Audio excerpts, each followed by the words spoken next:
Jerry Yang and David Filo, two of the youngest and most successful players in Silicon Valley. And they're not bad at foosball either. Oh, you're dead. You're so dead. It may look like they're goofing off, but that's exactly how they became billionaires before the age of 30. They did it by discovering that the mother of invention is not necessity, it's laziness and procrastination. Yes. We're supposed to be doing our PhD thesis at Stanford University, but instead of writing our research and thesis, we spent our time looking at websites and putting them in a database. David, because? You know, I couldn't tell you why. I think it's more attractive than our thesis. What was your thesis Our thesis was in computer-aided design, and then we were looking at the internet and saying, not that as a business opportunity, just, man, it's a lot cooler, and you're talking with people around the world, and all these websites are coming out, and everything you can think of is on the web, even at that early stage. That's what got us really going. For Jerry Yang and David Filo, the founders of Yahoo, it all began in this reconditioned trailer on the campus of Stanford University. They lived on pizza and intellectual adrenaline. It's really hard to look back in those years and say, God, how do we survive on 4 hours of sleep or 2 hours of sleep or not sleep at all? But David and I had 2 desks in about a 10 by 10 space. It was perennially messy, and David is even messier than I am, which is hard to believe. You know, we never have visitors in there because, you know, it would certainly be a shock to most people. What survived and emerged from that shocking mess now has a market value of $50 billion. 4 years after they began to procrastinate, the Yahoo directory has become the leading edge of the Internet.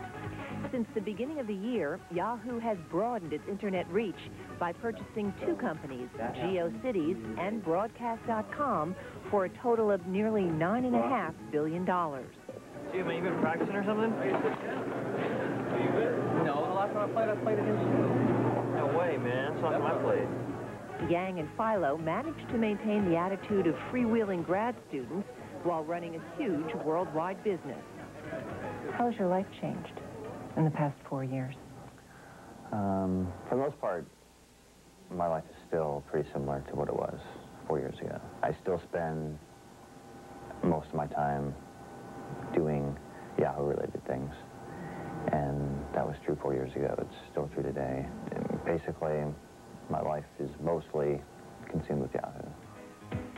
Wizards of Silicon Valley, sweethearts of Wall Street, Jerry Yang and David Filo, and their colleagues at Yahoo, next on Pinnacle.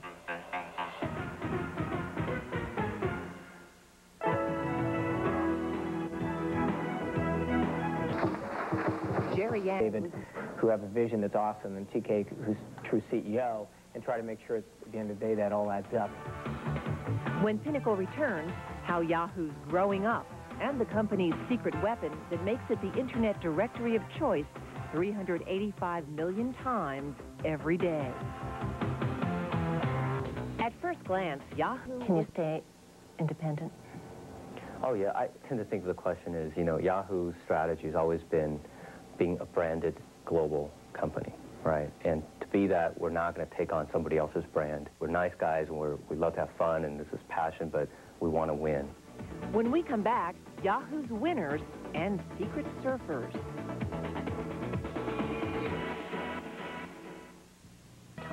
I know you don't like to talk about what this has done for your personal wealth, but clearly it's a question. And I think of anybody, if you told me that it hadn't changed you, I think you're the one person I would believe of all the rich, David, you can all believe the rich David. people I've interviewed. But has it changed you? Has the money changed you at all? I think that it's part of the culture here. I think both David and I have been relatively understated as far as what all this means, you know, and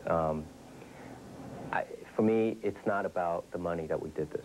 It's nice that we don't have to worry about making money. We don't have to worry about feeding our family and things like that. That's very, very important, and nobody should deny that. You know, being able to make a living is important. But there's only so much that you need, and there's only so much as a 30-year-old who's in love with his job, like me, need to do. I mean, I don't need 10 houses. I don't need 10 cars. I don't need planes. I don't need whatever. And as long as I have what I need to live on, the rest of it is devoted to Yahoo. Do you draw a salary? Sure, yeah, we have a salary. I don't know what it is this year. And, you know, again, we're not a cash culture here. You know, we really believe in having equity ownership of a company that we believe in, and that's reflected in the option grants that we give to every employee. The financial incentives and the sheer joy of internet surfing make for a workforce so content, they're happy to practically live in the office. And where did you sleep last night? Right under there.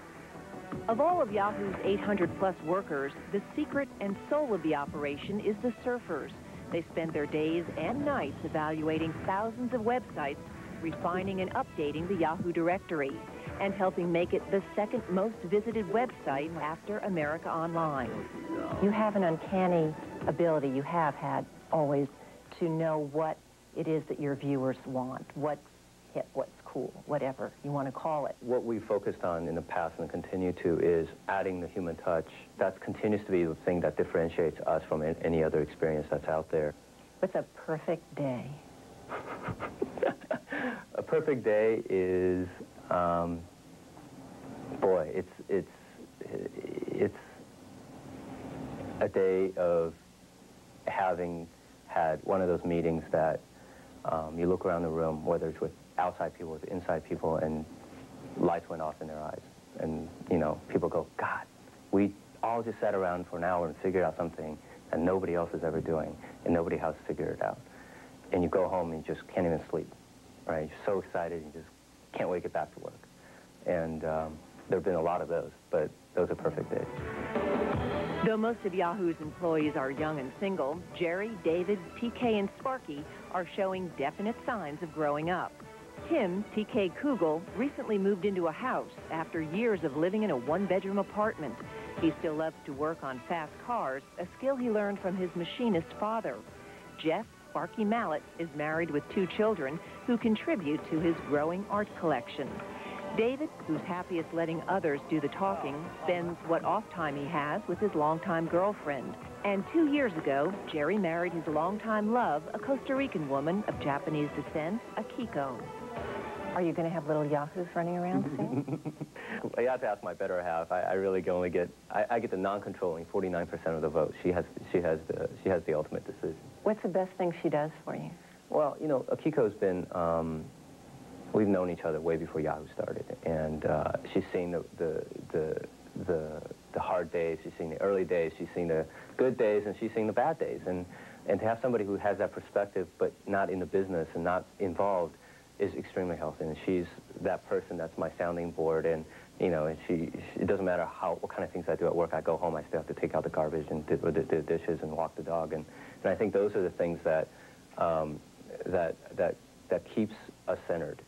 Do you feel like a grown-up now? All this process makes you want to grow up in certain ways, and makes you don't want to grow up in certain ways. You know, our naivety and our purism about this medium, I think, still is one of the key things that drives us. But you know, it's like playing in a championship game. You're on the field. We're the players playing on the field, and what are people paying to watch the game? It's, you know, that's out of our control. But we just got to play to win. Whoa! No. To purchase a printed